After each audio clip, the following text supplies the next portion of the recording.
my island.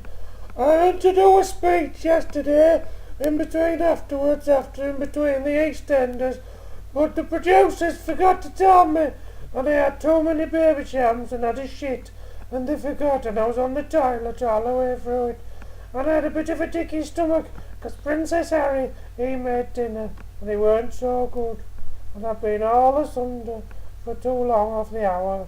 Anyway, I'm all back to health now, like my husband, Princess Diana of Spain. He's alright too.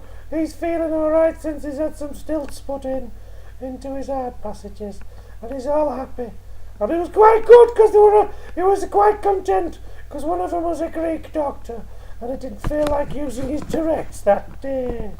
Anyway, I'm just saying happy birthday for all of you, and I hope you have a lovely Boxing Day.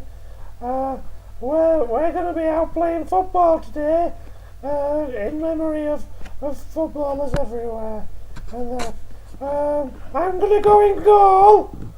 Charles is going to go up front, and Harry's going to go behind, because he likes to go up the behind area, doesn't he? And he always does it.